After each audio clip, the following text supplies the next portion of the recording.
ہم بحیثیت قوم ایک طرح کی جہالت میں پھنسے ہوئے ہیں۔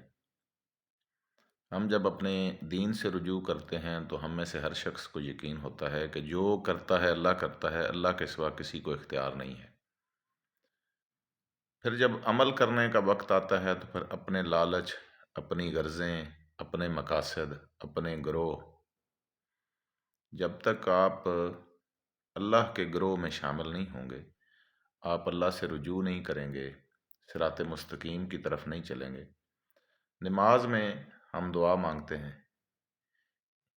سورہ فاتحہ میں کہ اے اللہ ہمیں سیدھے راستے پر چلا، ان لوگوں کا راستہ جن پر تیرا ایمان ہوا، جن پر تیرا کرم ہوا، جن پر تیرا فضل ہوا، جو صاحب ایمان ہیں، اور ان لوگوں کے راستے سے ہمیں بچا، ایسا رستہ جس پر تو نے اپنا عذاب نازل کیا۔ عذاب نازل ہوا فرعون پر،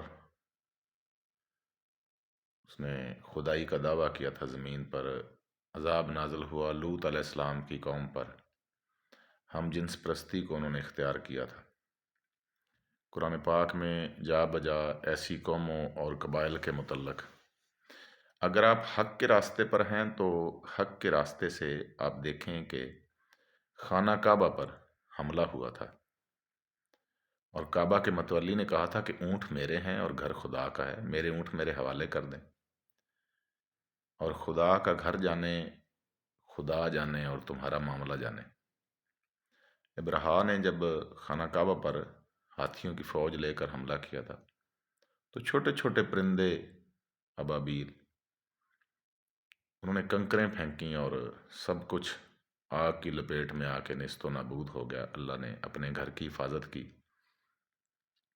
اسی طرح اللہ تعالیٰ نے ہم سے ایک اور وعدہ کیا کہ نحن نزلنا الذکر، قرآن پاک کے متعلق، کہ ہم ہی اس کے نازل کرنے والے ہیں، اور پھر فرمایا وَلَهُ الْحَافِظُونَ، اور ہم ہی اس کی حفاظت کرنے والے ہیں۔ اگر آپ اپنے سینے میں قرآن پاک کی ایک آیت رکھتے ہیں، آپ اس کے حافظ ہیں، تو آپ کے سینے میں ایک ایسی چیز ہے جس کے متعلق اللہ کا وعدہ ہے کہ میں اس کی حفاظت کرنے والا ہوں۔ پھر اللہ کے اس کلام کو سینے میں لیے ہوئے اللہ آپ کی حفاظت کرے گا۔ اللہ اپنے بندوں کی ہر طرح سے مدد کرتا ہے، ہر وقت مدد کرتا ہے۔ شرط یہ ہے کہ ہم اللہ کے راستے پر چلیں۔ اللہ کے راستے پر چلنا اس لیے مشکل ہے کیونکہ اس میں آپ کو اپنا ذاتی لالچ، اپنی غرض، اپنے ذاتی مقاصد چھوڑنے پڑتے۔ ہم ایک اسلامی فلاحی ریاست میں رہتے ہیں جس کو ہم 70-80 سالوں سے نہ ایک مہذب معاشرے کا روپ دے سکے اور نہ ہی ایک اسلامی فلاحی ریاست بنا سکے۔ یہ ہم میں کمی ہے، کیونکہ جب بھی قربانی دینے کا وقت آتا ہے، جب بھی مشکل وقت آتا ہے، ہم سرنڈر کر جاتے ہیں، ہتھیار پھینک دیتے ہیں، اور ایسا کرنے کے بعد خود کو مسلمان بھی کہتے ہیں۔ اللہ کا راستہ بڑا شفاف ہے، اور جو لوگ اللہ کے راستے پر چلے، ہم جانتے ہیں وہ انعام یافتہ ہیں۔ وہ سب سے پہلی بات یا شہید ٹھہرائے جاتے ہیں یا غازی ٹھہرائے جاتے ہیں۔ مسلمان کے لیے یہ دو بہت بڑے اعزاز ہیں۔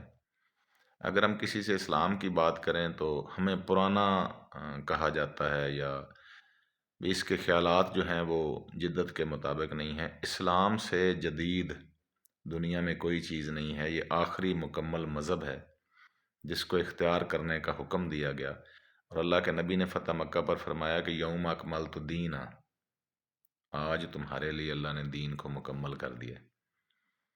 پھر ہمیں اللہ نے قرآن پاک میں فرقہ واریت سے روکا، وَاعْتَصِمُوا بِحَبْلِ اللَّهِ جَمِيعًا وَلَا تَفَرَّقُوا، محمد اللہ کی رسی ہیں، اللہ کی رسی کو مضبوطی سے تھامو اور تفرقہ اختیار نہ کرو۔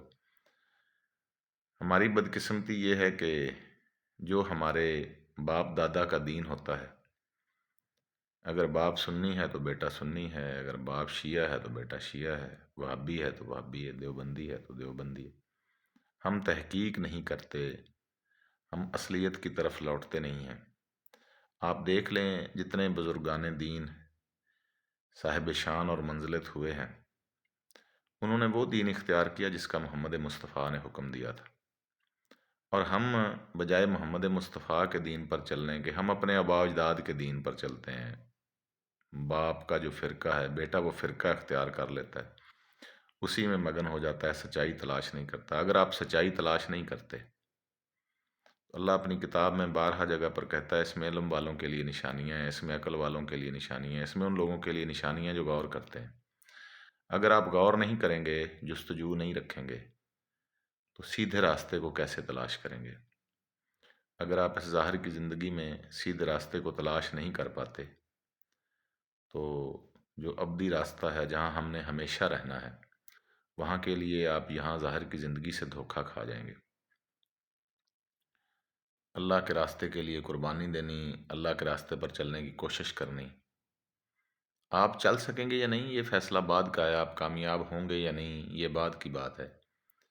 اللہ کے راستے پر چلنا ہی سب سے بڑی کامیابی ہے۔ ہم ایک ریاست کے رہنے والے ہیں، ہم کوشش کریں اپنی ذاتی غرض، اپنے ذاتی لالچ کو، اپنے ذاتی مقصد کو، ذات کو، برادریوں کو، ہر چیز کو پس پشت کریں، اور اللہ اور محمد مصطفیٰ صلی اللہ علیہ وآلہ وسلم کو اپنا نصب العین بنائیں، ان کے راستے پر چلیں، جو ہمیں ہدایت دی گئی ہے اسے اختیار کریں۔ اللہ تعالیٰ کہتا ہے کہ محمد کہہ دو کہ میں ایک ہوں، نہ میری کوئی اولاد ہے، نہ میں کسی کی اولاد ہوں، کوئی میری برابری کرنے والا نہیں ہے۔ آپ ظاہر کی زندگی میں دیکھ لیں کہ اسلام کے علاوہ دوسرے مذاہب نے اپنے اپنے خدا بنائے ہوئے ہیں، اور جو اسلام سے پہلے کے مذاہب ہیں، جیسے عیسائیت ایک سچا مذہب ہے، لیکن اس کے ماننے والوں نے اس میں تصحیح کر لی ہے، وہ کہتے ہیں جی مقدس مریم کے جو بیٹے ہیں عیسیٰ، وہ اللہ کا فرزند ہے۔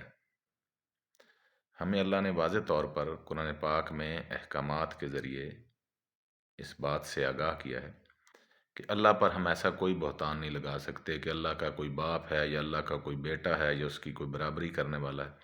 اسی لیے تمام مذاہب متروک کر دیے گئے۔ میری اپیل ہے کہ آپ بحیثیت مسلمان کوشش کریں، سچ بولیں، صحیح راستے پر چلیں، سچائی کا ساتھ دیں، اچھے آدمی کے ساتھ سٹینڈ کریں، برائی کو برا کہیں، برے کے خلاف ایمان کے درجے بنا دیے گئے ہیں کہ آپ ظالم اور جابر کے سامنے کلمہ حق کہیں، یہ پہلا درجہ ہے۔ دوسرا درجہ ہے منہ سے اسے برا کہیں، تیسرا درجہ ہے دل میں اس کے متعلق برا سوچیں اور اس سے اجتناب کرنے کی کوشش کریں۔ آپ جب تک صحیح راستے پر نہیں چلیں گے، ریاست نہیں بنے گی۔ ہم باتیں اچھائی کی حد تک کرتے ہیں، راستہ اچھائی کی حد تک منتخب کرتے ہیں، لیکن جب عمل کرنے کا وقت آتا ہے تب ہمارے ذاتی اغراض و مقاصد جو ہیں ہمارے آگے آ جاتے ہیں اور ہم اللہ کا راستہ چھوڑ دیتے ہیں۔ ہر صورت اللہ کے راستے پر چلنے والے لوگ اپنی ذات کو پیچھے کر کے اللہ اور اللہ کے حبیب کے راستے کو ترجیح دینے والے لوگ بالآخر کامیاب ہوں گے۔ یہی حق کا راستہ ہے۔ محمد مصطفیٰ کی 12ویں حجت مہدی محمد علیہ الصلوۃ والسلام کا زمانہ چل رہا ہے، اور صاحب ایمان جانتے ہیں کہ مہدی محمد ظاہر ہوں گے، ان کے ساتھ ان کی فوج ہوگی، اور اللہ کہتا ہے کہ دوسری مخلوقات یعنی جنات کے ذریعے مہدی محمد کی مدد کی جائے گی۔ اس وقت بھی جنات کے ذریعے مدد کی جائے گی، آپ اور میں اس وقت بھی راہ حق پر۔ اللہ تعالی ہمیں معاف کرے، ہمیں راہ حق پر ٹھہرنا چاہیے۔ اس میں مشکل ہوتی ہے، پریشانیاں ہوتی ہیں، ہمارے سامنے روز لاکھوں لوگ اس دنیا سے چلے جاتے ہیں اور خالی ہاتھ جاتے ہیں۔ ان کی بنائی ہوئی کوئی چیز، کوئی اکٹھی کی ہوئی دولت، کوئی نفاق جو وہ یہاں بنا کے رکھتے ہیں اپنے فائدے کے لیے، وہ انہیں کوئی فائدہ نہیں دیتا۔ وہاں قبر میں انہیں صرف اللہ اور اللہ کی رسول کی اطاعت ان کی مدد کر سکتی ہے اگر وہ اختیار کریں۔ برائے مہربانی اپنے لالچ پر، اپنی ذات پر اللہ اور اللہ کے رسول کو ترجیح دیں، اور ایک اسلامی فلاحی ریاست کے لیے حق اور سچائی کے راستے پر چلیں۔ اللہ آپ کے لیے آسانیاں پیدا کرے اور آپ کو آسانیاں تقسیم کرنے کی توفیق عطا فرمائے۔